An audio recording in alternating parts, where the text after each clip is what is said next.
Hello and welcome to Castle of Horror, the show dedicated to horror movies and awesomeness. This week, we kick off a series on Edgar Allan Poe films with The Masque of the Red Death, the 1964 film directed by Roger Corman. This is episode 302. Bear in mind, if you haven't seen today's movie, we're going to be talking about it from the perspective of horror fans who have seen it. So warning, spoilers ahead. From Denver, Colorado, I'm your host, Jason Henderson, writer of the upcoming book, The Bookman, coming June 2nd. With me from Austin is Tony Salvaggio, tech director at Rooster Teeth, lead singer and bassist of the band Deserts of Mars, and lead guitarist of the band Rise from Fire. Say hello, Tony. Howdy. Howdy, howdy. Also in Austin, writer of the long-running underground comic series Halloween Man, now in its 20th year, Mr. Drew Edwards. Say hello. Otherwise known as the artist formerly known as Prince Prospero. I love it. And happy anniversary with Mr. Halloween Man, actually. Well, we're not there yet. It's October. October. He's Sweet. an ungrateful kid is still on my insurance for another 3 months. Love it. Love it. Very happy that Halloween Man has been benefiting from Obamacare. And finally, also in Denver, as always, color commentary from attorney Julia Guzman of Guzman Immigration of Denver. Say hello, Julia. Hello. Hello. Okay. The Masque of the Red Death is a 1964 horror film directed by none other than Roger Corman, starring Vincent Price. I mean, that's like there's a holy trinity that's unfinished there, but that's pretty darn close to perfect. The story follows a prince who terrorizes a plague-ridden peasantry while merrymaking in a lonely castle with his jaded courtiers. The screenplay, written by Charles Beaumont and R. Wright Campbell, was based on Poe's 1842 short story, Masque of the Red Death, and the shorter story, Hop Frog. Another subplot is drawn from Torture by Hope by Auguste Villiers de L'Isle Adam. It is the seventh of the Corman Poe movies made by American International Pictures. And Bruce Wright, in his book, called these AI Poes, which is a good short way, at least, to type it over and over again. So I can't wait to discuss this one. I really, I'm kind of giving myself away. I just had a delightful time watching this. So I'd like to get our opening thoughts. Let's go Drew, Julia, Tony, and then I'll just get us into the main conversation. Drew, opening thoughts. 1964 is The Masque of the Red Death. I also had a lot of fun watching this. It's a very appropriate movie to be watching, given the state of the world right now, with its hubris about the upper classes, and of course, there's a pandemic on. It's very colorful. I think that's probably something we're going to be talking about a lot. But the colors in this movie are gorgeous. This might be the most beautiful movie that Roger Corman ever made. I can't really think of another one that I think is quite this lovely to look at. And of course, I'm always there for Vincent Price. Vincent Price plays bad like no other, and this is actually a more subtle performance from Vincent Price in some ways, even though he is like full on mustache twirling evil in some ways. He's not quite as, this is a little closer to his performance in Witchfinder General, where it's a quieter kind of evil, or at least quiet for Vincent Price, whatever that is. But yeah, Vincent Price, one of my favorite guys to watch in a horror movie. And the lovely Hazel Court, which is always also a bonus. Just a really good movie. I don't know. I don't really know that I have much to add other than I think this movie is excellent, and I look forward to what everybody else thought about it. Fantastic. Julia, I don't know.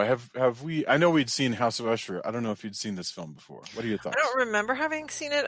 It's possible I saw it as a kid with my dad because we watched a lot of Vincent Price stuff, but I don't remember specifically seeing this. It is gorgeous to look at, just gorgeous. I love bright colors, and I just love that. I always, when I was a kid, I used to think about having a house that had different themed rooms, and now I'm back on that. I'm like, I want to have a yellow room and a burgundy room and I just that white room. I just thought that was really neat. I love the ballroom. I love just Yeah. visually, I love the outdoor sets and the fantasy sequence. I think it's really, really pretty, and some interesting concepts. There's a few things that were a little bit on the nose about, plague and, and illness, but it was definitely interesting. And again, like we keep saying week after week, given the context, given the time that we're in, especially interesting to have something about, a plague kind of. So yeah, I think I'd say it was a little slow. I felt like there wasn't a lot going on at any given time, but a very beautiful movie. Wonderful. And I agree so much, and we're going to get into it. Tony, anything you would add to that? Yeah, I mean, I really enjoy this movie. I think so, regardless of what most people think of Corman, there's a lot of things that I think people look at as like cheesy, or especially the more kind of fantasy stuff that he's done. Yeah. But what I love about this movie, I hadn't watched it in a while, is this is a really good movie, but it has all of the color that he puts into something like, any of the fantasy movies, Magic Sword or any of those, but it's much more serious. Also, I love that, you could do this as a play. Yes. Easily. And it would still be super interesting.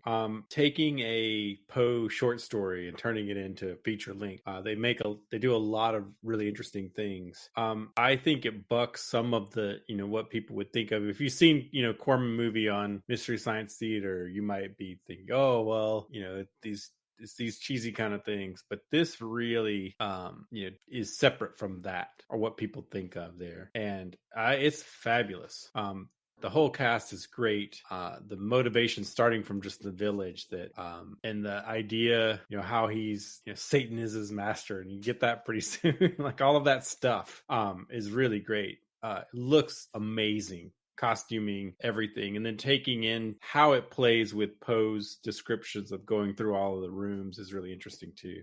It's fantastic. And I'll watch, again, I'm with everybody else, I'll watch Vincent Price anytime, any day. I find it really strange that I feel like Corman as a director, Corman as a producer is a fascinating topic all its own, which I have no doubt that we will touch on. Oh, that's right. Sorry. Magic Sword is Bird Eye Gordon. I forgot about that. But I see the point that you're getting at, which is if you look at his earlier stuff, like, just any of the black and white, the various, I don't know, the juvenile delinquent movies of the 50s and stuff like that. Little Shop of Horrors is probably a pretty good example. Little Shop of Horrors. But those films exhibited a lot less poetry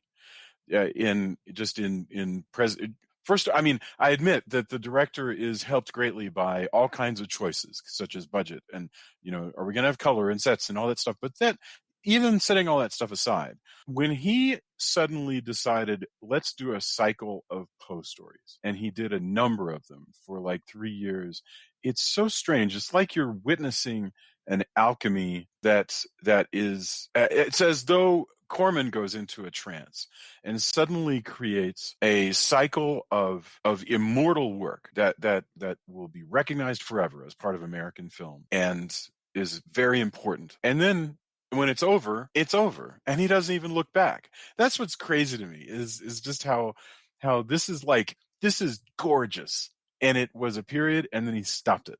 I can't explain that in the slightest. It's always been amazing to me. But I guess my thing with the color and how you'll see it in a lot of fantasy from this era. And a lot of people attribute it with a kind of, again, for lack of a better term, cheesiness. Yeah. People, not us perhaps, but well, let's talk about the color. We may as well talk about color now. Filmed is, it takes all of that just lurid, everything's in your face, and just everything pops. It's so amazing. Do you feel like the Technicolor look of this, which I think is very similar to Hammer, right? And they're shooting at Elstree Studios, which is a British studio, and we've done lots of movies shot at Elstree.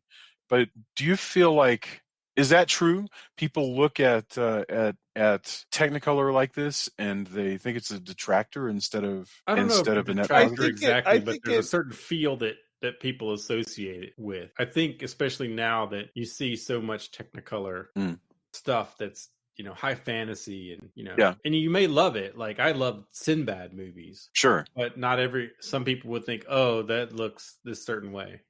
Yeah. Well, it looks false. I think it does. Go ahead, Drew. I think it is evocative of that time period. Like you mentioned Hammer. You're just talking about like the Harryhausen stuff. This stuff has kind of a look to it. And it's to a point where you now even see, movies that are a little bit more contemporary when they're trying to like parody something from this time period. They try to recreate this color palette. I think the difference between this movie and maybe the way, like something like Brides of Dracula, which is also a very pretty movie, but color is part of the storytelling. In this movie, like right from the beginning, you have the incarnation of death, and he's doing, he's playing with these cards, and like then later on, you have all the the colored rooms that Julia was talking about, and color is very deliberate in that movie, whereas like some of these other movies that we're referencing, they probably weren't as conscious of it in this movie, but it's right in the title, isn't it? Masque of Red Death. You know that this is going to be a story with color in it. It's astonishing. Well, I mean, if you read the short story as well, where he's going through all the rooms and everything, he forbids everyone to wear red. He forbids them, and yet a bunch of them are wearing red. Yeah, it's not solid really red. Funny. But yeah, when he says that, they show like the overhead shot. You're like, wait, like 3 or 4 people wearing red. Yeah, way to go, jerks. So I want to talk in a second about Vincent Price's character, Prince Prospero. But before we do, I just want to say a little bit more about the color here. I think that it's funny to me when you consider that Corman has to make a picture that's going to sell into the drive-ins and make cash. Okay, he's all and so it's astonishing to me how good this movie is, considering how good they needed it to be, which was way, way, way less good. There was, everything here, like just. Well, Samuel Z. Arkoff did think this movie was too arty. Did he really? That doesn't surprise me at all. That's because he had his formula, and he was like, it's very simple. You need a good title. You need young heroes. You need a little blood. There's just all kinds of like, he had this formula that you needed, and he was probably like, you guys are way overthinking it. There's a whole freaking ballet section in here that he's like, I don't know why that's here. Yeah, there's all kinds of stuff. But I just, if anybody's listening and they haven't seen it, I have to say, this is the kind of thing that makes you want to go back to the movie theaters when you're looking at your little 9-inch television set in 1964.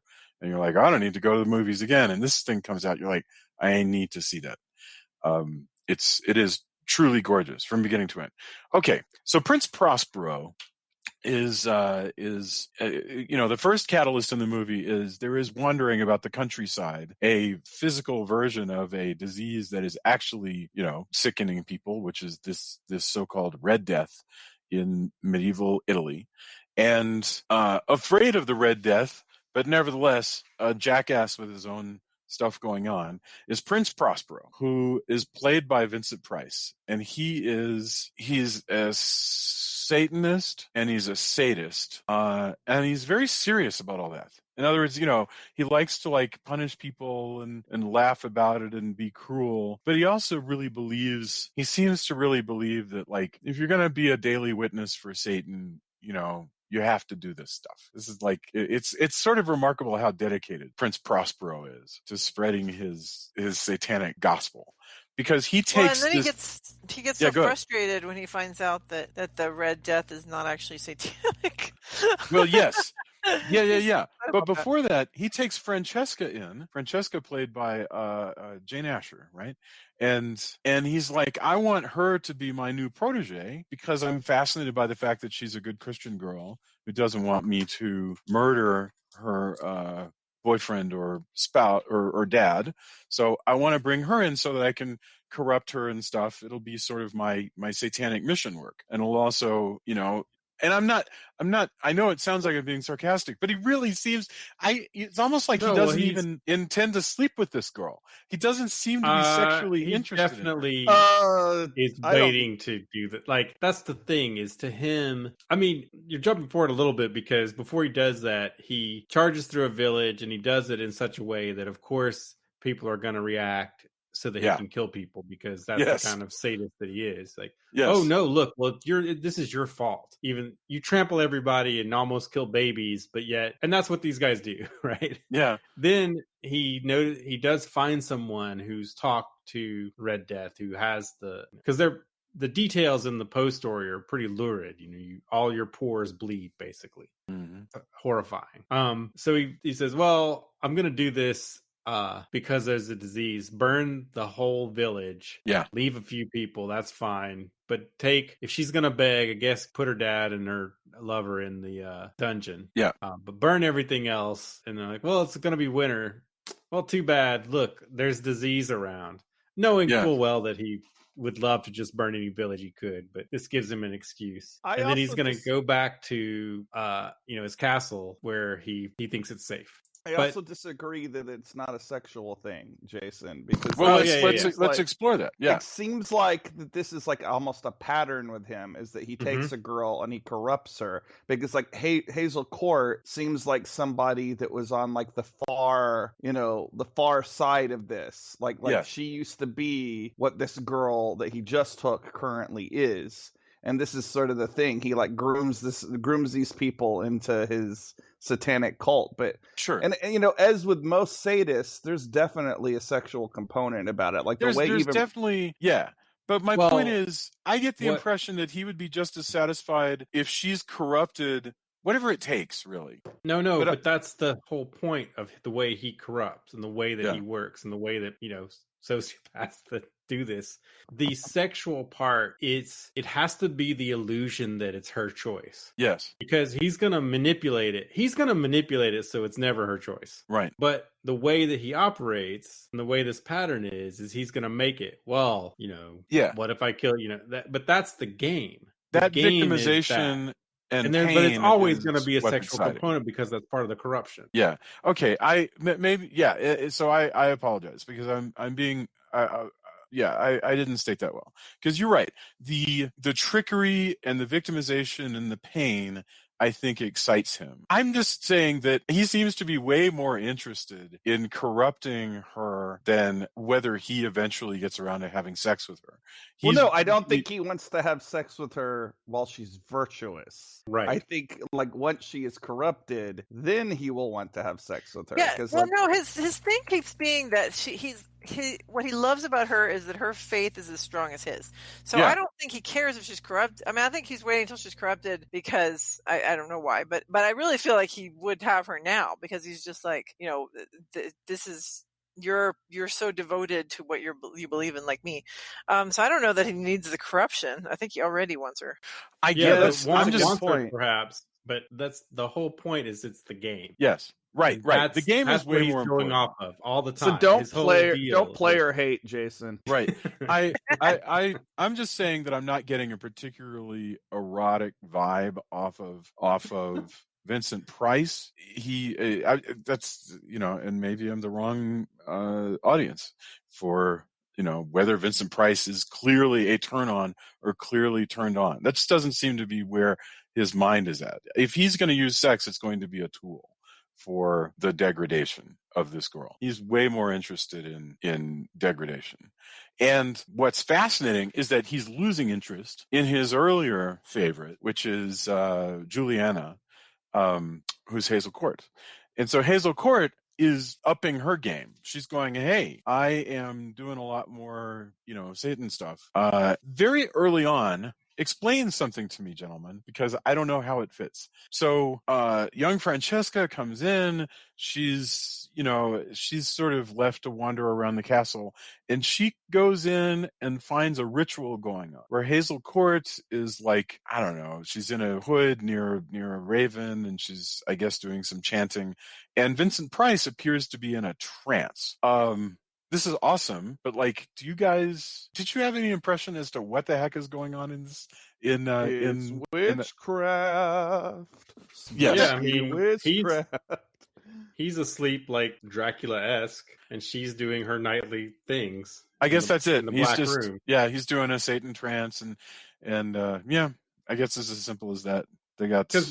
Well, also before that, he brings his new fling in, Yeah. and of course, the his older is like, oh, okay, I see how this goes, because she's obviously probably seen this several times. She knows where she used to be as well. Yes. So that whole interaction is going on. And he specifically tells her before the part you're talking about, like, hey, you can go through all these rooms. He gives her the history of the yellow room where the guy was trapped there for 3 years and they couldn't see anything yellow. He would freak out. Isn't that great? It's amazing. Because he's from a long line of sadistic. Yeah. That's a really good point. He's even got an ancestor that was a monk in the Inquisition. Right. Yes. And he uses that for his sort of erudite discussion of, is there not evil in even the best of religions, and blah, blah, blah. Yeah. Right.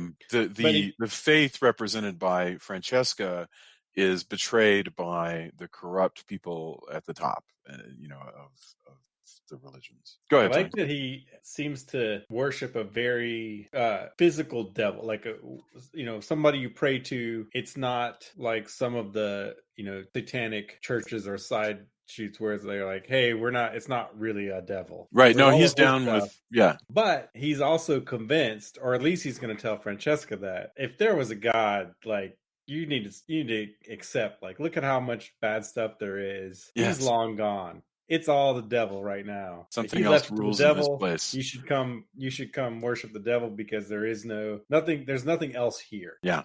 And it's really interesting that's his take, because usually there's a duality to it, but he's convinced the earth is all devil. Yeah, that's right. All the time. So when talking about his ethical character, though, yes. I really want to know what everybody's thoughts is on this. So there's the part towards the climax where the remaining people from the village come to them and beg to be let into the castle, and he has them all crossbowed except for the child. He's very I don't know what that deal was not with that. The child. Do you think it's just that Corman was like, no, we can't kill a kid in this movie, or do you think it was that, oh well, she'll starve and die and that'll be even more horrible? Yeah, I think he's a crazy sadist. It's several things. A, let's just see if the kid will live, like you're saying. B, hey, if she grows up, she'll live to tell the tale. Yeah. And that, spread the fact that I'm a horrible person, like horrible beast across. And, and it could be the Corman thing, but I think it's his ego and his sadism, to also that the child would watch everyone around her crossbowed. Yeah. That's just bonus extra icing on the cake. Yes. Hey, here's this really scarred child. Also, if she grows up at all, maybe I'll invite her to my castle and corrupt her. Mm-hmm. Yeah. Because he's just that kind of awesome evil guy. Yeah. No, I agree. And you get the benefit of the extra thing, which is if the MPAA will never let you get away with crossbowing a child, then why even have the kid in the movie? Because you can still do the sadistic thing that Tony's talking about. I think that is the right reading, by the way. I think it's just crazy sadism. Plus, it makes it awesome ending. Yeah. Well, I love finding the child playing cards with the plague.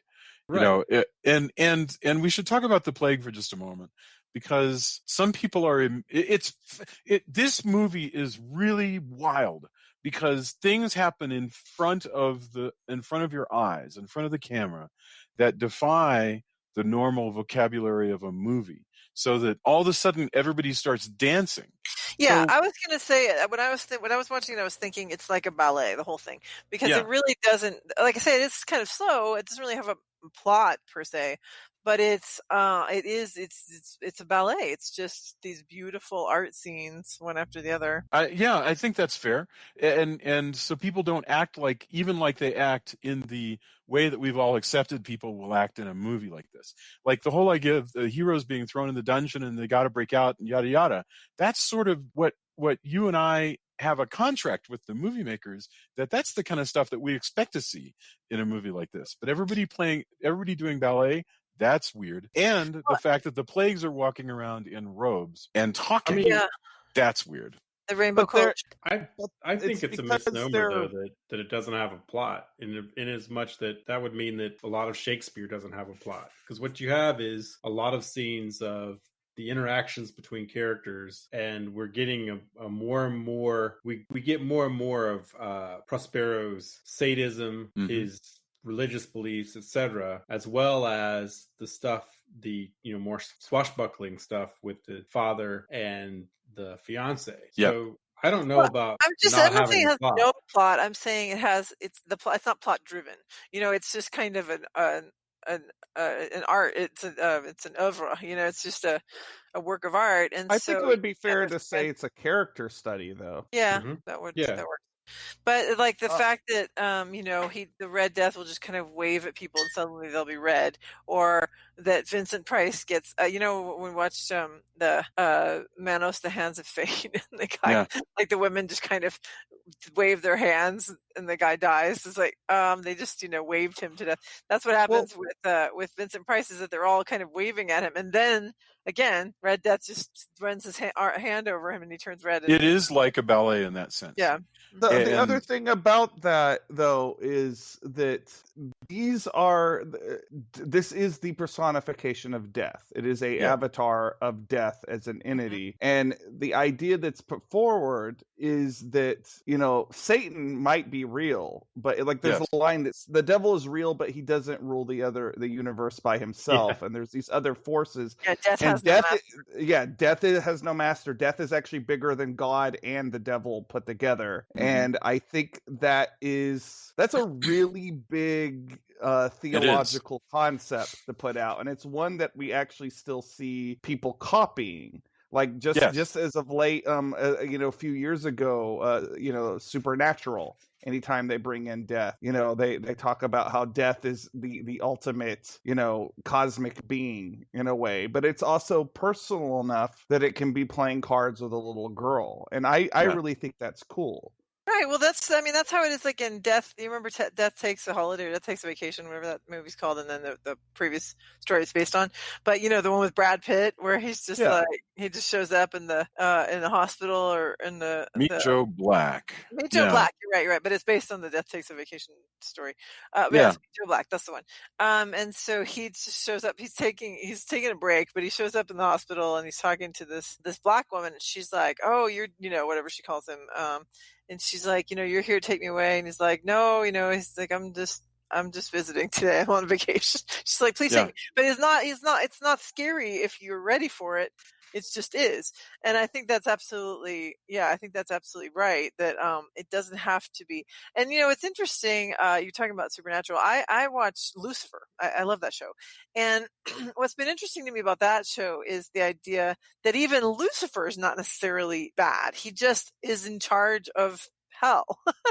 So like whoever gets sent to hell, he's in charge of them. And so it's not that he per se is bad, it's that he has the unfortunate task of being the warden for the bad people. And so that's what he's been charged with, is punishment. But there's all these interesting ideas of what we usually think of as this is bad or this is evil. It's like you could look at it a different way, I guess. But I agree, but what I just thought was so strange here is how much of the movie, how different this is, even from other Poe movies. Like when we watch The Fall of the House of Usher, right? When footsteps make noise, maybe revenants rise from the dead and everything, but everything happens in a way where we are supposed to be fooled by the movie in front of us to assume that what we are looking at and the way we're understanding it is precisely what is happening in the fiction of the movie. And in this movie, that is not true. The people are dancing a ballet, and we are not meant to understand that they're dancing a ballet. The Red Death waves his arm and people turn red. We are not meant to understand that in the universe of this movie, people turned red because somebody waved their arm. We're looking at a weirdly allegorical thing, a ballet, or whatever the heck it is. And I'm just saying, I find it fascinating that this, like, just imagine writing this on paper and explaining it to the producers and going, you know what, we're just going to throw realism out the window. Even the kind of weird realism that, the Sword of Sherwood Forest would have, where people are always able to scale a wall or whatever. We're not even going to have that level of realism. We're going to be allegorical on a level that American film rarely does, and we're going to do it in a low budget exploitation movie that Roger Corman's going to direct. Well, That's I mean, wild. it's not like there's no precedent. We've had tons of musicals come out that do all of this stuff. True. With way higher budgets. That's I mean, true. I agree that it's no doubt. It doesn't surprise me, I guess, that it would be seen as, whoa, Corman, I need you to make this not so artsy movie. Right. And he goes, I'm going to make this.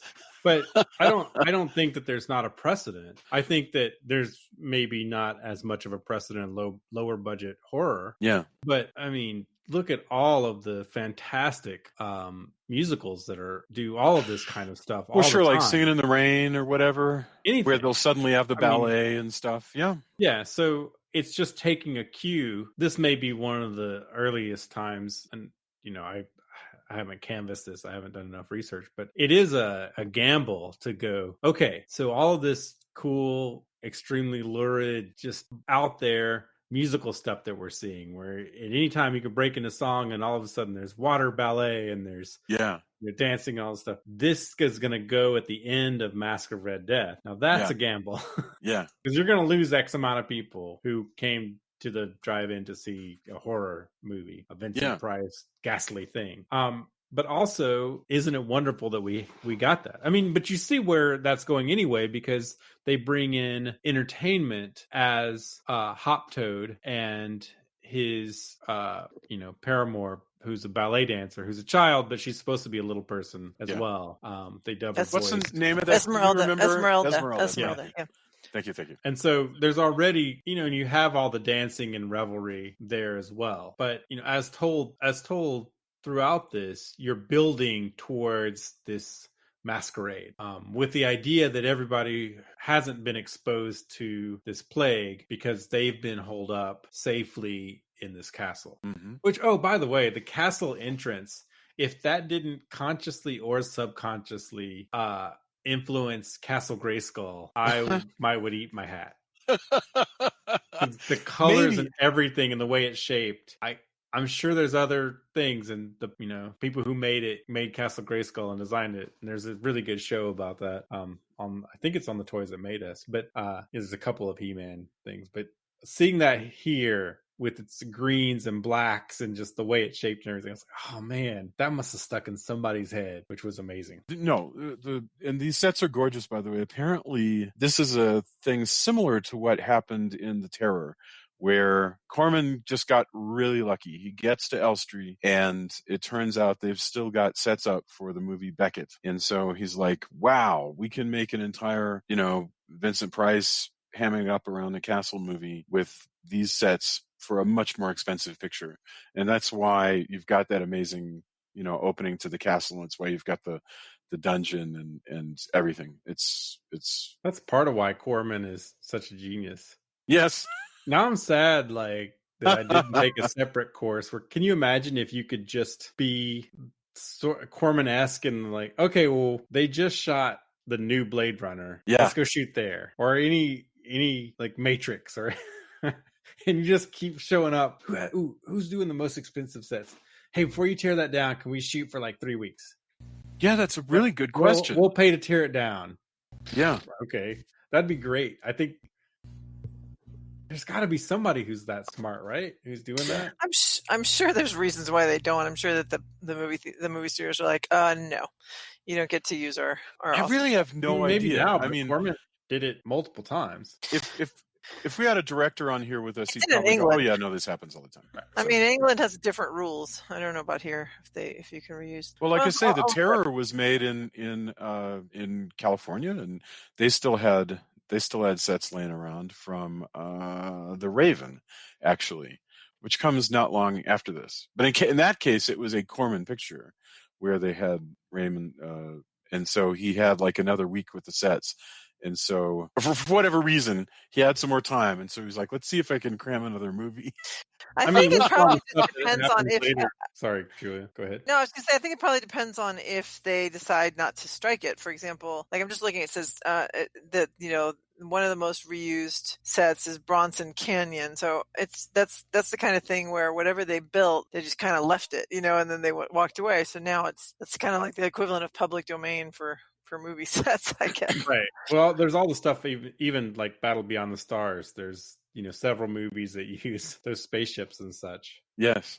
Which I wanted to mention. fine, so- I'm sorry, go ahead. No, I'm fine with that. Like, I think that's, again, I haven't seen it that I can recognize as much in recent films, but that doesn't mean that I'm not always searching for that stuff. So No, I think it's harder to recognize in recent films also because so much now is CGI. Even like if your character goes and waits in a bus stop, and watches the traffic go by to catch a bus and have a conversation with their lawyer, usually now the set is a sidewalk and a bus thing that you're standing under, and the rest is just CGI, which is crazy to me. Even on a TV show. Roger Corman would be somebody who buys all those digital assets. Yes. Which, hey, let me buy all of your data. Yeah. I'm surprised, now that I think about it, I'm surprised more studios aren't selling that. But I guess probably it's proprietary. Maybe we'll make a sequel or whatever. But lower budget studios could possibly secondhand. Well, also, how would you know? Maybe they are. Yeah, that's the crazy thing. I'm amazed at how much is fake. Like, and this is like 3 or 4 years ago now, but there was this wonderful video making its way around, and shows like Ugly Betty and whatever. Half the time when they're walking down the street, there's no city, there's no nothing. It's just all of this is illusion. It's fascinating. Those CGI effects actually are so good that you don't even notice them, whereas it's still hard to make monsters. But right, well, I mean, that's the thing when people go, "Oh, CG's ruined everything." Yeah, that's not really the truth, right? Yeah, but although I will say that I enjoy there's something that I enjoy about a movie like this, because I like the falsity of these sets. And really, these are very sumptuous sets, so they're even less false. But like I love Hammer because, to me, the people running around the fake countryside and stuff like that countryside seems like its own reality that is just as real as an actual countryside. And it's not as exciting. I kind of feel the same way about the stuff from like the Universal backlight. Like you're being put into a fantasy world. A fantasy world. Very good. Yeah. And these Poe movies are their own kind of, even though it's not like a set of recurring characters, but it's, you almost always have Vincent Price, like it's got its own set of rules. So you do have to kind of buy in the reality that they are creating, and the look of it is part of that. Absolutely. Do you find it strange that, the Hammer films, for instance, have kind of a continuity? At least the Frankenstein movies have a continuity with the Frankenstein movies. A loose continuity, but a continuity nonetheless. Yeah, something like a continuity. Whereas these have almost nothing to hold them together other than a very general look, which is to say that color. The color is about it, and Vincent Price tending to play and Edgar Allan Poe. Right. But there's not like an attempt to stretch it into an American International Edgar Allan Poe universe. And I'm wondering, I think before, franchises, I think were probably approached a little differently. I mean, you did have the Universal Monsters, which is a kind of franchise, but not really a franchise. And why do you say not really? So I think when they were making those movies initially, they thought, we're going to do this cinematic universe. I think the closest thing, the later movies started to get into that. but Yeah. like, and certainly when they did Dracula and Frankenstein and the Invisible Man, and even as far late as like the first Wolfman film, I don't Yeah. think they were thinking like this is an interconnected universe. Right. I think that was like, okay, towards the end of it, they were like, okay, we're gonna start bouncing these monsters off When of you each get other. to Frankenstein the Wolfman, Son, Ghost, Frankenstein the Wolfman, House of Dracula, House of Frankenstein. I'm sure I'm sure I got those out of order, but like those are definitely all together. Yeah, but like I think other than like what Toho was doing, and even then, I definitely don't think they were thinking, hey, franchise when they made the first Godzilla. I think they were just thinking they might make a one-off and hope it was successful, because most people don't think like that unless you're Kevin Feige, apparently. But I think when you did a series of movies, I think it was just like, okay, there's a thematic kind of series. So like the fact that like, okay, it's Corman, it's American International, it's Vincent Price, it's Edgar Allan Poe. You knew there was going to be certain similarities. So if you liked one of the other ones, you'll probably like this one. That was enough to say this is a series. Yeah. And, it didn't necessarily have to have reoccurring characters or characters crossing over with each other and stuff like that to work. It just had to have certain similarities. I think horror didn't really get franchise happy, like full on franchise happy, until the 80s. Like I think that's really when you saw the idea of like the horror franchise as we think of a horror franchise. I don't think the Friday the 13th movies have a continuity for sure. Yeah, even though it's a batshit crazy continuity, but it's I when I first started discovering the Poe movies, I just liked going through, like most people, I guess of that era, I just liked going through the video store and with my friends and be like, okay, we're going to rent a horror movie. What horror movies have we not seen? Oh, here are these Vincent Price, Edgar Allan Poe things. And we would rent like 2 or 3 of them. And if we liked them, we would just go rent more. And I think that that's probably how these worked when they were playing drive-ins. Like I think it's like, oh, I'm probably getting the release dates out of order, but I liked Tumulagia. I might like Fall of House of Usher. I'm probably getting the release dates wrong, but I think that's enough to make it a series. I also think that even though the whole franchise thing, I wouldn't say the idea is totally new, but it's mainly to control a series of movies in a really planned fashion. And it's mainly a marketing thing, as well as just the way it's kind of in the way that music, record labels have always had really deals that really benefit the record label. Sure. But now every deal on a major, maybe not every, but I would say most deals on a major label are what they call 360 deals. So whereas you bargain out of, my merch is handled this way. Whereas a 360 deal is, we're signing you, we're going to pay you this money. We own all of it. So your merch, your concert, your album sales, everything is 360. Every bit that we can possibly, all the blood from this stone is ours. And used to be pretty bad for a lot of artists, but now it's that lockdown. And that's mostly major labels. It varies, but I think the franchise thing is in that similar. Hey, we're going to lock this down. This is how we're going to build our next. Because all of these things made lots of money. That's the way to do things. Whereas they kind of had the concept, of course, you look at Universal and there's a string of werewolf movies, etc. Yeah. But the idea of labeling it a franchise and marketing in that way and planning your slate in that way is fairly recent in the way that it is looked at. And that became this, everything's a franchise. This is a franchise. We've been doing it for a long time, but the way that it's handled now is planned differently. Well, also as we good because people go, it's a franchise, and that means I'll be seeing more of these things, for sure. Because we're. Well, I was just thinking about the fact that Avengers. American International Pictures. So it may just well be that they just don't. People just didn't think of it that way.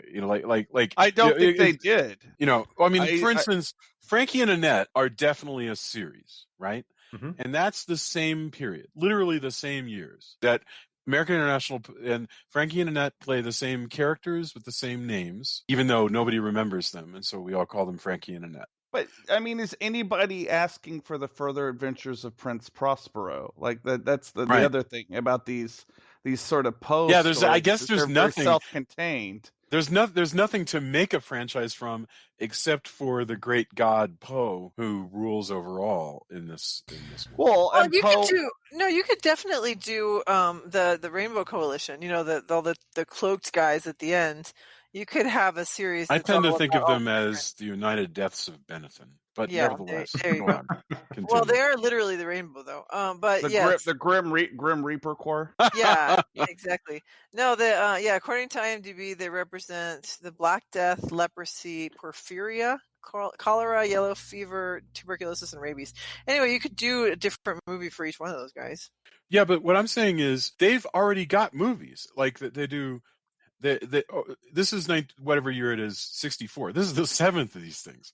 So they did House of Usher. I'm looking at it. Hit the Pendulum, Premature Burial, Tales of Terror, The Raven, The Terror, The Haunted Palace. But which doesn't quite count, but they consider it one. The Tomb of Lygia, Masque of the Red Death, and that's a lot. and yet, the other thing about that though is Poe as an idea. Yeah, like people know that Edgar Allan Poe means a certain kind of thing. Like even illiterate people know who Edgar Allan Poe is. And so like that's kind of like, tacking on, Stephen King's name onto something. It's just like, you're getting a certain kind of thing if it says based on an Edgar Allan Poe story. And I think that's the series right there. Absolutely. Like I don't think it is. You're right. Yeah. Thank God they didn't try to do it another way, because trying to do interlink, somehow string these movies together to where there was an interlinking continuity, that just would have been tedious. I guess you're right. You're right. Yeah. And I'm not even saying that I necessarily wanted it. I'm just curious why it didn't happen, because I agree with you. There's an anachronism problem, but more, I think you nailed it, which is the whole point of Poe is the idea of Poe. It's not like Frankie and Annette where we're going to follow these characters over and over again. It's like a concept. They also had Vincent Price, and when you go to see a Vincent Price movie, more or less you're getting a certain kind of thing. And yes. He doesn't disappear into roles. Right. No, he's but you know what? That's fine, because like Jack Nicholson doesn't disappear in the roles. No, there's a certain class of actor that you know what you expect to get, and if you don't get it, you're gonna be disappointed. Absolutely. Yeah, Jack Nicholson, what's his name? Christopher Walken. Yeah, I blanked on his name. Connery. John Connery. Even.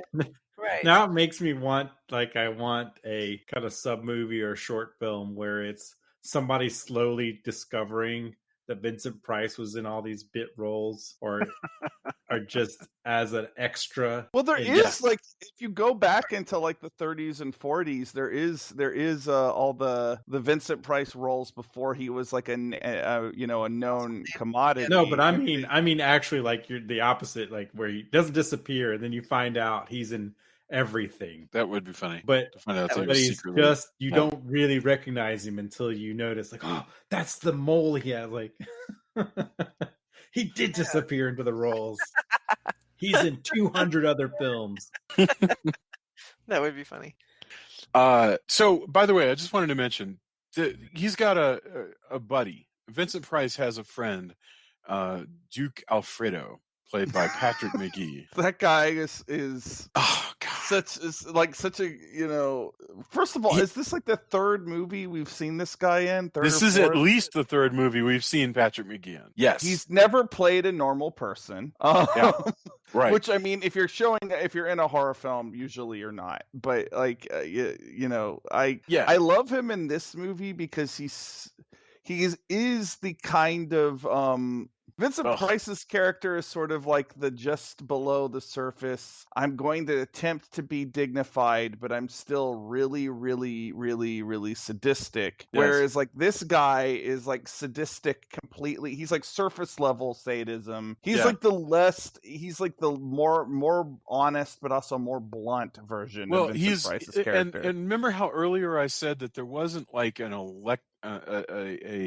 a sexual rapist kind of charge coming off of Vincent Price when he looks at Francesca. It's weirder than that.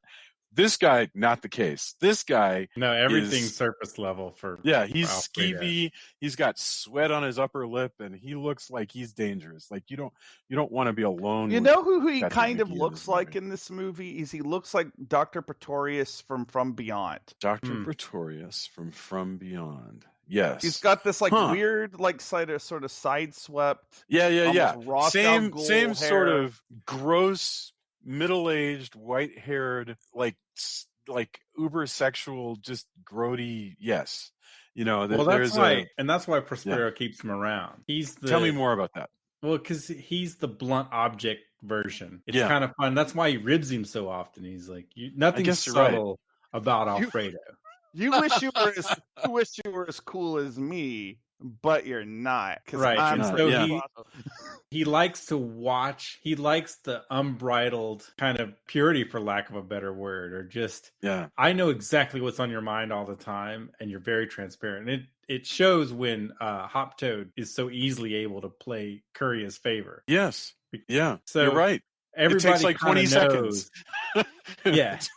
But everybody kind of knows, and especially, and it's really exhibited when he sees when he's watching the ballet. Yeah. And Vince Price basically comes up to him, he goes, "Oh," and Vince is like, "Yeah, right." Like, yeah. Mm-hmm. And but Vincent Price is above it, but he's kind of goading him into admitting, like, "Yeah, we know it. We know what's going on. It's gross and terrible, but it made even Price, grosser by the fact that you have a young girl playing the role of a little person." Yeah, but and it is fascinating because you said it right there. Alfredo is very sort of upfront about his just naked, aggressive lust, right? And Vincent Price is much more interested in seeing people degraded by their lust than he's more interested in degradation than about all of it. Anything he has else. the unmitigated gall to make people turn into animals. Yes. No. He loves the sadistic part of it, because he really when the Hop Toad sets him on the ape on fire, Vincent Price says, "Pay that guy 5 whatever the pounds are, 5 guineas." Yeah, 5 he's guineas a trip. because he entertained us. And I'm like, dude, that's wow. Dark shit. So real quick though, to continue to close out what Drew said. Yes, Patrick McGee here playing this grody Alfredo. He played the organizer. He played the guy who spoke for the blind people in Tales from the Crypt. And he was the innkeeper in Monster Club. And that's the ones that I can think of. There are bound to be... this guy was all over the place. I mean, he was everywhere. So there's bound to be episodes that I'm not even thinking of. And I also love that part of Prospero's thing is inviting a bunch of people he can manipulate, and then also the way he toys with Juliana, who he knows right on the surface is probably gonna betray him. Yeah, he sees where it's coming from, but he's also fascinated by let's see how she's gonna do this. Yeah, I'm really intrigued by this. He's a master manipulator. Yeah. By the way, Hazel Court was also in Devil Girl from Mars, and I didn't realize that until I haven't seen Devil Girl from Mars. Oh, you've never seen it? No, I haven't. Oh, it's pretty great. She's a leather-clad alien. It's great, man. 1954, it says. Well, that sounds fabulous. Hazel Quartz in a lot of these with Vincent Price too. Like she shows up, usually in a bad girl role. You don't usually. I don't know why, but she's seldom the good girl. But I always just really enjoy her. Like outside of the fact that I think that she's beautiful, like she's just I think she's a good, reliably good actress in these movies. She's really fantastic because she goes from the kind of jealousy to, oh, okay, well, I see how you always have women around. I'm gonna go straight to the devil and become his bride. Right. I like her, the sigil, Oh man, well, I mean, upside down cross go on the breast. I mean, that's a. Oh, and by the way, we got to see, watching this movie now, we got to see a scene that wasn't even in the versions that people were more likely to catch in the 60s, which is the weird fantasy dream devil sex thing that Hazel Court in her ritual where she becomes the bride of Satan and brands her breast with the upside down cross. She goes into a trance and she envisions all of these different like avatars for the devil, which are here understood to be knife-bearing people from different cultures. So she's got like a Muslim and an African and an Asian, and all the world as avatars of the devil that are coming to rape her with their knives. And the censors looked at this and said no. And so they made Corman just cut it. And Corman's like, but it's very arty. I mean, you kind of just have to go with it. And they're like, no. But now we can see it. So there it is. I wouldn't also, but whatever. What were you? Sorry, I want to hear what Julia was saying. I said I wouldn't have used the word "can." Now we can see it. Now we have to see it. Fair enough. I apologize. You're right. That's the thing that the Twitter is going to come after me about. I'm done now. Yeah. So that was fascinating. But amongst this, we still have, major plot of Francesca trying to save her father and her lover. Yes, and that's right. Prospero manipulate that because the much more traditional plot. Yes, right. The Robin Hood plot, basically. Yes. Yeah, and so she's trying to save them. Eventually, they do things like, "Hey, fight the guards." So that you can learn how to sword fight. Yes. And of course, since we need a swashbuckling part, he's actually pretty good. Yeah. That culminates in the masquerade, party, I guess pre-masquerade party time, where he makes them cut themselves with it's like Russian roulette, but blades. Oh, that's right. One of the blades is a 5-second poison. Yes. Can I just point out, and I apologize for being pedantic asshole for just a moment. They would not have in medieval Italy. There was no such thing as a second, so you would have instead just said a prayer, to create the work of but a moment, right? You mean just pointing out in the 60th of a minute? They didn't have minutes until like the 16th century. So there's there's a clock here, so they're throwing that out the window. Yeah. Right. There's a giant clock with a pendulum. Right. So there's an allusion to the pendulum because it's got the pendulum is the axe. They sneak all that stuff in there. They've got the raven. Anachronisms are all over the place. Yeah. They've got all these Poe references. They've got the raven who ends up killing her. That's right. Isn't that wild? Yeah. And the raven freaking kills Hazel Court. Yes. But yeah, Tony, you're totally right. This scene with the Russian roulette with knives, how awesome is that? I mean, also, it leads to the similar thing that's in Flash Gordon, where the person just needs to get close enough to, the dad gets close enough to Prospero. Of course, it ends badly. Yes. But maybe if I sneak up by saying, "Oh, I'm going to cut myself with this knife," because it ends up the dad probably has the poison blade. And that leads to where he says, "Okay, well, if you, I'll let your lover go." Oh no, he says, "Hey, they didn't play it right," because that's how he gets away with everything. Oh yeah, he didn't do it right, and that's where she offers to be corrupted in order to let him go. Yeah. Ugh. Yeah. So, which leads to a lot of screaming, and therefore, definitely there was sexual things going on as well as sadistic things. So there goes your previous theory. No, I'm not saying that he's not capable of lust or sex or raping this woman or any of these things. I'm just saying that it doesn't seem to be his prime motivator. He's got big things on his mind, But here's what's weird. He treats her with great gentleness later when you know what? I don't want to get to the very end yet.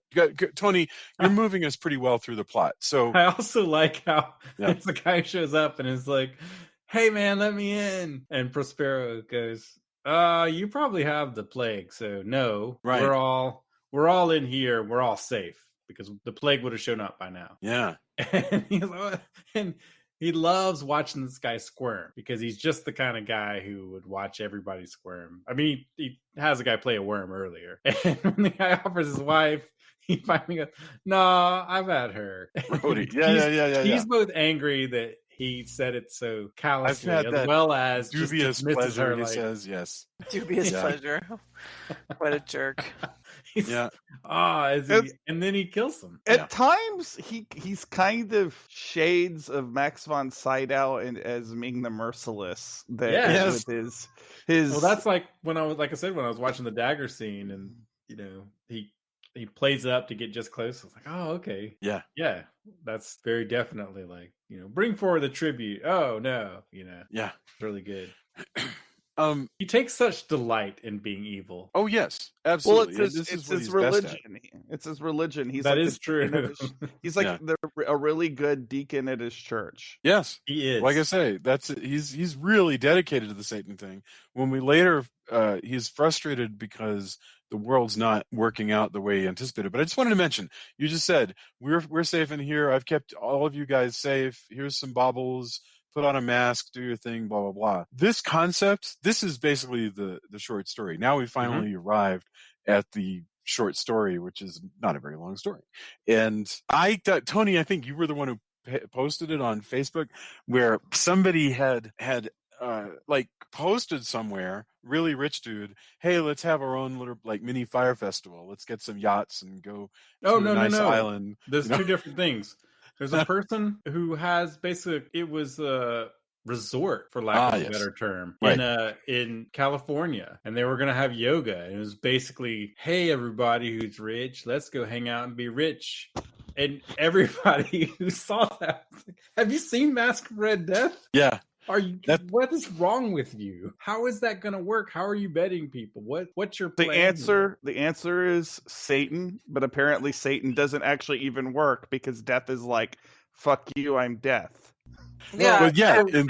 So when that happens, it brought up something that I always found fascinating as a kid. Yeah. So growing up in a decently, at least my grandparents were fairly religious. Yeah. I read the Bible several times, but even more, I read the comic book Bible. There was one that was really good, and I read that a bunch. And as an adult, I realized things are way more complicated. But as a kid, I was fascinated that adults always tend to make just terrible decisions. So you had Saul, and you had, eventually David is like, hey, he kills Goliath. Oh, but then he becomes, a king and does all this terrible stuff.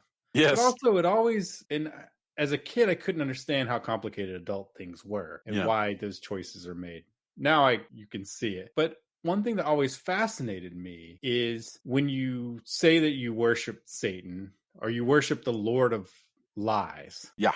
And then in all these movies, it always turns out badly. Right. And I always, especially as a kid, it fascinated me that you're like, his name is the Lord of Lies. Like, why do you trust this? Yeah, that the devil always lies. Crazy?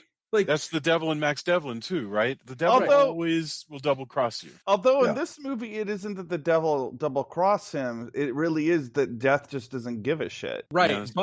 But the devil has promised him all these things, and he hasn't. It's like, no man can kill you. Right. Like the devil's promise, he has all these plans that he's made because he's like, the devil's just going to give me power all the time. It's great. Without thinking that death trumps all of that. Yes. And that he's going to end up in hell anyway because the devil's already got his soul. Yeah. The same way with, devil has no problems, or through Prospero has no problems killing Juliana with the raven because she stepped out of line. And, his demonic powers are more powerful than her bride of the devil powers. But you're right about the hubris, this idea that in all of these devil stories, the main character always believes that no matter what the rules are, ultimately they will be powerful enough themselves that they get special rules. Yeah, The I'm devil smarter lies than to, this. Like, yeah, the devil lies to if you everybody, but believe, not to me. if you believe in the devil, he's been at this a lot longer than you have. Right. Yes. And it always is fascinating to me that those are the choices someone would make. Mhm. And then they're so surprised when things But don't let me turn throw out this right. at you, Tony. And it's That- weird. It is, and that gets back to what you were saying about being like, how many times have we talked to people and somebody goes, "Hey, listen, I'm in the middle of this situation," and they explain the situation, and you go, "Oh man, I'm going to make up a name, Frank. I got to tell you, that does not sound like a good situation." And he's like, "Yeah, I know, but I think I'm going to be able to write it out." I'm like, "No, you're not." Because you're the same human being that we all are, and this is not going to end well for you. It's going to end exactly the way that we always said it would end when we talked about this before it actually happened. And yes, I don't care if it means embezzling. Oh no, I'm going to handle it better. Or like, I'm going to leave my wife for this stripper. None of these things is going to work out the way you are anticipating that they are going to work out. And you can see the history of this, right? And people continue to make the same mistake. And that's I don't say I make the best decision every time, but again, seeing the part where death trumps all and the devil, you can picture the devil laughing. Man, yes. Boy, people are crazy. Yeah. I totally knew that death could just take you. No, but you told me I have all these powers. I gave you all the powers. It's just he's death, man. I got your soul. Welcome to hell. This is great, right? And it's just always like seeing that played out yet again. It always is fascinating, the hubris of man. Yeah. To watch someone go, no, this is out. I think this will end up differently. Well, ultimately, that's, I think, what the actual allegory is about. Since going back to the fact that this is not a realistic movie, it's the most realistic stuff is what I call the Robin Hood stuff, the swashbuckling, because at least it's in the recognizable action of how movies usually go. But by the time we get to the end of this thing, we are in a full-on ballet as death in an imperial guard cloak leads Vincent Price around, just watching the revelers, and he's like, "I'm gonna," and what a beautiful sequence that is to the dance. Oh my god! Where he's slowly infecting, but they're still dancing. It's so good. It's not until after the dance, until we have this real surreal moment where you see that we see them in state in death. Yeah. But also I love also Hop Toad, and his, he's learned a lot from his benefactor. Yes. So we get to see a man lured into being an ape, which I'm sure he loved because you're an ape. This is fitting for you. Yeah. All things he can plan. And being a little person, he gets to control the ape with a whip. Yeah. So there's extra comeuppance. And then he sets him on fire. Yes. You slapped my lover. The proper punishment is hoisting you up above and into the chandelier, setting your apeness on fire. The whole thing is very disturbing, and it's disturbing that the lover is played by a child with an adult voice. Right. All that stuff is disturbing. I was saying before we started recording, if I, knowing what little bit I know about Corman, I think the fact that it's a girl that's been, a young girl that's been dubbed with an adult voice rather than them finding a little person that could perform ballet, I would bet money that was a budgetary decision. Yes. Well, he probably searched. I'm sure they searched to find a little person who also was a ballerina, and they probably didn't find one they could afford. At least not in England, because that's where he was shooting. Right. Whereas you can get, there's tons of ballet studios with talented. I used to have to drive my sister to ballet practice, so there's studios everywhere where you can find a young person who's competent enough to do the parts that are here, which are actually pretty decent. But. Yep. This, by the way, is the little bit that whole thing of setting Alfredo on fire, that comes from Hop Frog. That's the shoehorning in of the Hop Frog story, which is funny because it means there's basically there's a couple of plots. There's the Last Temptation of Francesca plot going on. There's the Hop Frog plot, and there's the sort of Robin Hood plot. Of course, and there's actually the Red Death. So that's 4.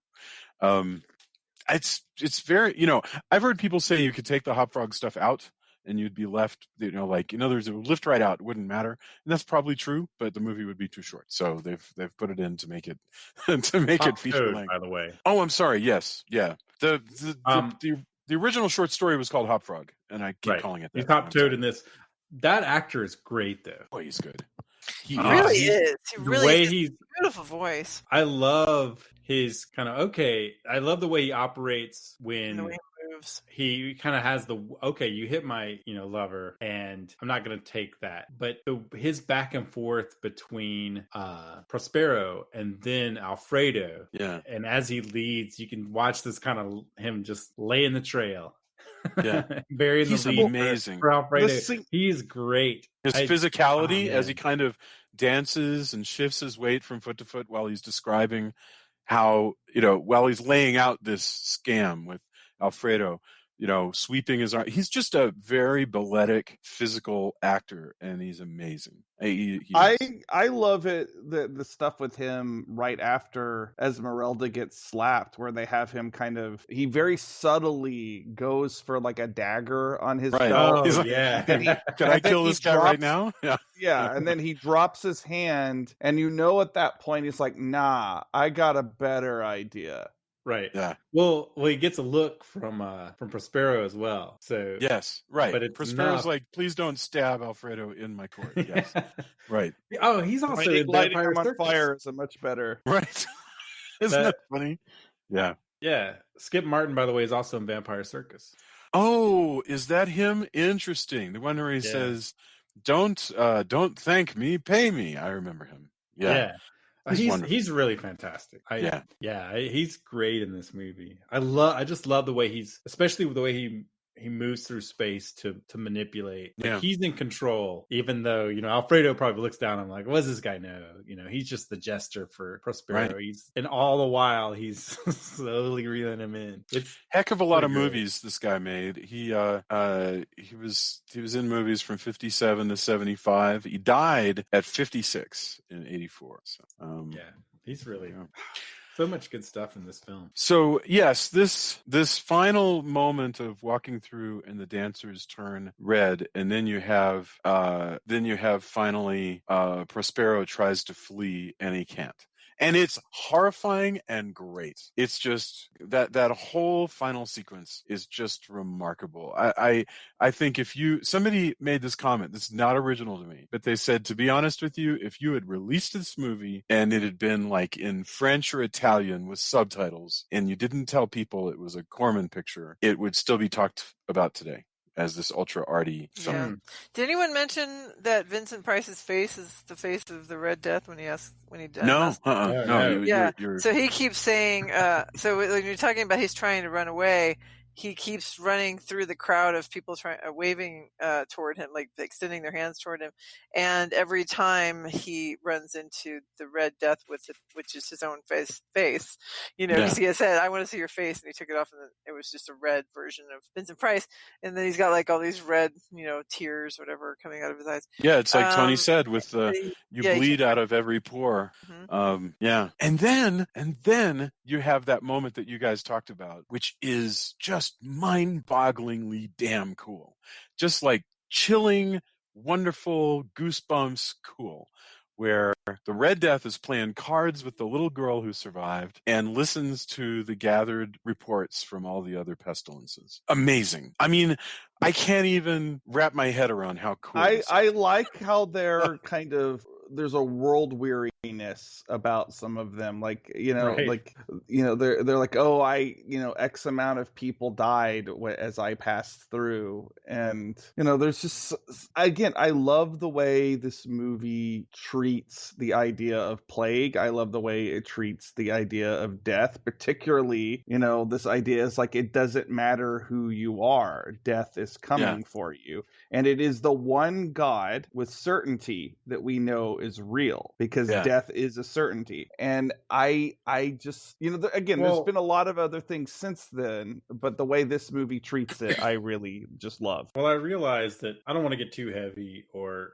that possibly people are listening to this because, hey, we're all trying to think of cool movies and stuff, but it always does bring back the fact that science doesn't care about any of the human things. Right. Like gravity pulling you down doesn't care if you're falling from a great height, or viruses they're not people, they don't have all of this stuff, doesn't care about any of the things that humans care about. And seeing that played out here where the plagues just go, when I went through, I killed this amount of people. Yeah. And that's young and old, all walks of life. No one in the castle is spared because someone brought this into the castle. Yeah. It's a little bit more supernatural in this, but the original story is, even though there's an allegory where there's a physical presence for the plague, the idea is it doesn't matter if you're a king or a noble, that this plague cares nothing of that if it's spread. Yeah. And, I think it was the right choice for this to have the added corruption of the innocent and the sadistic Satanism of Prospero and Juliana adds an extra layer to that. It's kind of fascinating. But yeah, the point is that doesn't matter. The devil isn't going to save you. And in fact, he's probably like, yeah, thanks, Death. Cool. Yeah. Because I got this guy either way. Same with Juliana, who's attacked by a bird. When she dies, he goes, "Hey, don't be sad. She just got married." Whatever. Right. She just married a friend of mine. What a She's great married line. a friend of mine. Right. That was a great line. He's just so funny. Yeah, because at that point, since she's betrayed him and went around him, it's like, well, she got what she deserved. He's a happy time. You said it yourself. He's so hammy, but it doesn't matter. Death in the end really doesn't care whether Prospero is good or bad, or whether. Well, and also it doesn't matter. There's the class thing in this movie, which we haven't touched upon as much, but like he's a prince and he's just like, oh, all you peasants, you're beneath me, you're dog shit on my boot, and I can kick you off anytime I want. And Death doesn't care if you're rich. Death doesn't care that you're a prince.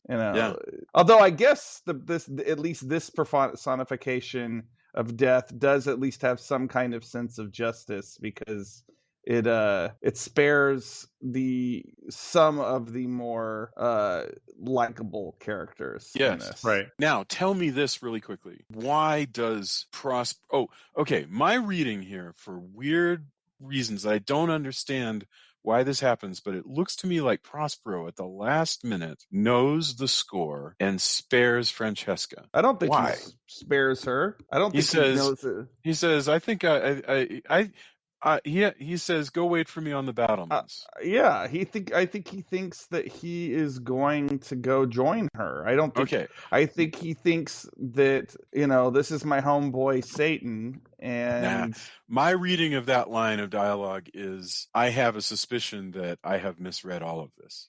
I think you're being far too kind to this character. It's possible. It's possible. But I love the idea of like momentary weaknesses, momentary kindnesses, and like momentary deviations from character. So it wouldn't bother me at all if all of a sudden, like for a brief moment, he was like, I may have misread this, so you should save yourself. But who knows? I don't know. That's. I'm not saying you're wrong. It's just not how I read it. Like, to me, he's so egotistical that he still thinks that this is Satan. He thinks he will meet her a on the demon. Yeah, I think he just thinks that, like, we're gonna hang out with the devil. This is gonna be groovy. Yeah. Yeah, I think there's possibly, I wouldn't rule out the subtext of I wonder if something's amiss. But in general, he's definitely, up until a point, goes, oh, it's the devil. Holy crap, the devil actually, like my buddy, the devil, has made this whole thing worthwhile. Yeah. We're gonna go hang out. I'll join you later. I have important things like hanging out with my lord, the dude who I worship. He's decided to come to my party. Holy crap, this is gonna be so cool. I'm gonna be with the devil. You say it like he's Paul McCartney. It's so funny how he's like, hey, who doesn't want to throw a good enough party that a celebrity shows up? By the way, it's funny that you say that specifically, Jason, because Paul McCartney actually came to the set of this film Did he before he really? was famous. Dun, Yeah, dun, that's dun. the first thing on the IMDb page. The trivia page says Jane Weird. Asher asked Roger Corman if a friend could visit the set and join them for lunch. She explained that her friend was a musician who was about to do his first gig in London that night. At the end of lunch, Corman wished him good luck with his concert, and ended up being it was Paul McCartney. Wait a minute. Jane Asher, was Jane Asher married to Paul McCartney for a while? Well, I don't know, but it just says It doesn't matter. Regardless, that's This plays right into I the did Paul, not know that. This plays right into the Paul is dead conspiracy. Yes, that's Because really maybe the Masque of the Red Death got him, but then I don't know. that is very super strange, man. I would That like is- to think that Paul McCartney had lunch with Vincent Price and Roger Corman. Well, IMDb says it's true, so therefore it's true. So Um, Jane Asher, yes, was Paul McCartney's girlfriend It in says- the '60s. So It says fiance, but I don't think she Okay. actually married him. right. So Oh, no, I no, no. apologize. Wait, yeah, you're right. Yeah, so fiance, but not married, not wife. Okay, cool. Yeah, and she does not like being asked about it because she's like, I've been married for over 30 years. It's insulting to keep asking me About my About- ex-boyfriend. about my ex-boyfriend. Yes. Yeah, no kidding. Okay, so yeah, when we said we end up on the hill and they have the world weariness, and that's the end. I mean, by the time this was, I got goosebumps. That was so beautiful. And look, I understand that a lot of it is kind of an homage to the Seventh Seal, and that Corman was even a little worried about that. The whole idea of the, death sort of moving around. But I think Corman even sold himself short by saying that it looked too much like an homage to the Seventh Seal because of the color and the balletic sequences and everything. It's just this is a thing of its own, and I was amazed at this. I love Definitely- that yeah. sequence leads into the closing credits where the hand playing cards, Yes, throwing out the Terra it's so good. all of it is just gorgeous. Yeah. I wonder. I don't have the information here, but I wonder who animated that sequence with the tarot cards because they're really cool. Anyway, all right. Well, let's get our final thoughts and then come around for endorsements. What did we do? I think it was Drew, Julia, Tony, right? So, Drew, what are your final thoughts on Masque of the Red Death? I had not seen this movie in quite some time. So watching it again, I think I was just very much in awe of the visual style of it, like everything that we kept referring back throughout this entire conversation.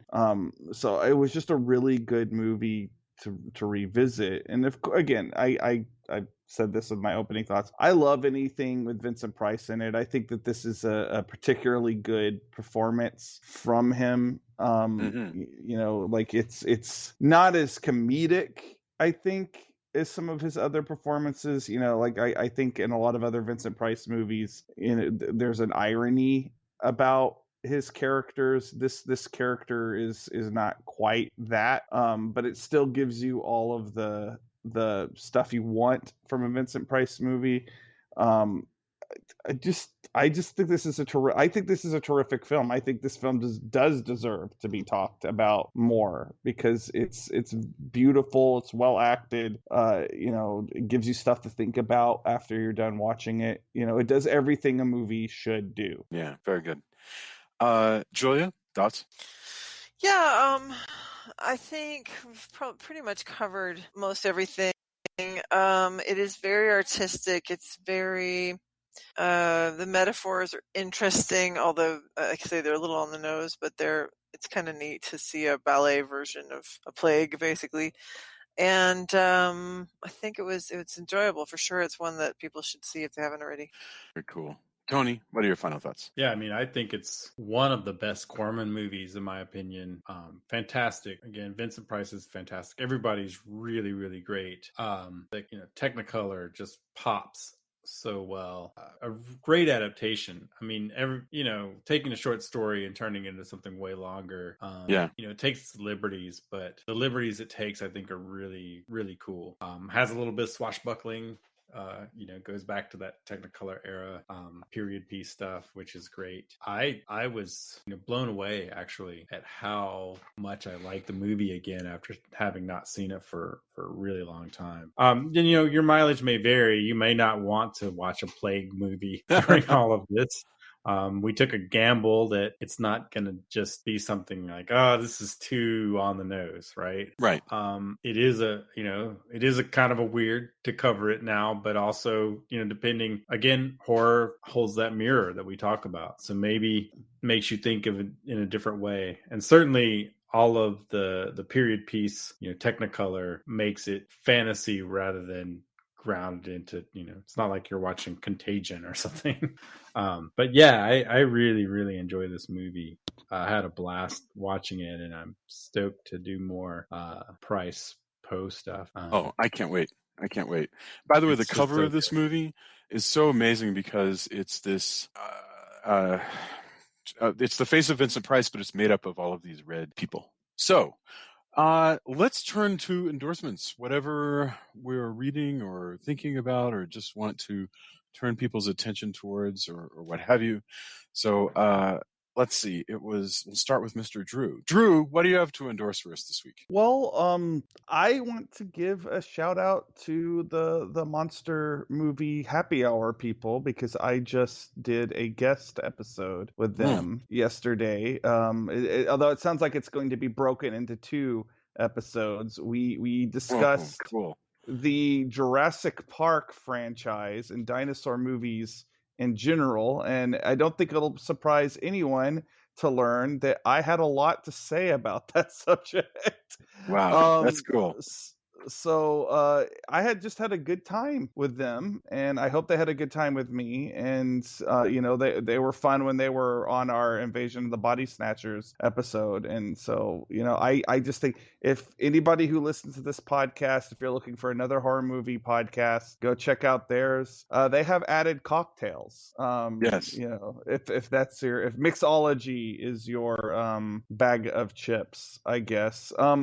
Other than that, I'm just going to keep harping on the same thing. Go nominate me for a Ringo Award. I'm going to say that every week until the nomination process is over. So that's it. I will post the link tomorrow on our Facebook. You know the drill. Drew Edwards for Best Writer, Halloween Man, Best Hero. That's all I got this week. Julia, do you have anything to endorse? We watched The Outsider, which was delightfully creepy ass mini. I guess is it a mini series or it's a 10-episode series? It's a mini series on HBO. Yep. Yeah, on HBO, and it was really interesting creature sort of film where basically it's well, I don't want to spoil it, but anyway, it's really creepy and there's some twists and turns here and there, so really cool. If you have HBO, I highly recommend it. Fantastic. Tony? I had something planned and now I'm drawing a blank because that's how my mind is lately. I understand. Yeah. Crap. What was it? Anyway, I will say we were talking about it beforehand, but Miss America is great. It's on Hulu. That it's really fantastic. I've been watching that with Rain. Also, I'm sure it's on its way, but I hear tell that the Al Adamson box set is coming very soon. They sent out an initial wave and I'm waiting. But in addition to that, if you're looking for things I'm going to recommend Severin Films and Vinegar Syndrome, who've been putting out just fantastic releases. And both companies have really great people working on them. Like the crew who's doing stuff for both Severin and Vinegar Syndrome are some of my favorite people that I interact with in social media, and their releases are really, really great. I'll have to find out. I know I'm going to kick myself later because I was like, oh, this is going to be my thing. And there you go. But those are great. I mean, those are really, really great companies, and there's really, really great stuff coming out. I highly recommend, if you're looking for more stuff to get, and some of their stuff on both have turned up on, Amazon, on Tubi, on Shout Factory. Night Flight has some stuff as well, so you can't go wrong with any of those. I love the Night Flight channel too. It's still consistently, hey, let's see what's up on Night Flight, and get my nostalgia fix, as well as they just have great documentaries, lots of cool movies on there as well. So, but sadly, whenever I figure out what I actually was going to do, which I guess may or may not have been that important, I'll post it on the page. And also I talked about it before, but the King cast, definitely sounds like they have a lot in the can, or a lot of stuff planned. So I'm really looking forward to seeing what all they do with that. Perfect. One thing that I wanted to point out after our last Hangout episode is just how cool Tubi is. There are lots of great Roku apps, so this is not to take away from them. But Tubi has a really cool horror collection. Just random gonzo stuff like Jess Franco's Count Dracula and Demon of Paradise, all this different stuff. The movie The Island of the Fishmen. So it's free, which is always the right price, and it has a really wide breadth of horror movies that you can watch, just depending on what your taste is. So if you like watching old cartoons or older cartoons, they also have a pretty good selection of that. That's where I was watching Cadillacs and Dinosaurs. Oh, cool. A few months back. Excellent. So that would be my endorsement. Other than also The Bookman comes out in just about 2 weeks. So check that out. You've heard me talk about it, and you've even heard me talk about it on the Monster Movie Happy Hour. So definitely, I would love to hear your thoughts if you're a listener and you go pre-order, check it out. I can't wait to hear about it. All right. And that brings us to the end. I am excited because this post cycle is going to be cool. We're going to be back next week with The House of Usher, which is my favorite out of all of these, but it's just going to be fantastic. So everyone have a lovely, lovely evening and a lovely week, and I will talk to you soon. Thank you. Good night. Good night, everybody. Night.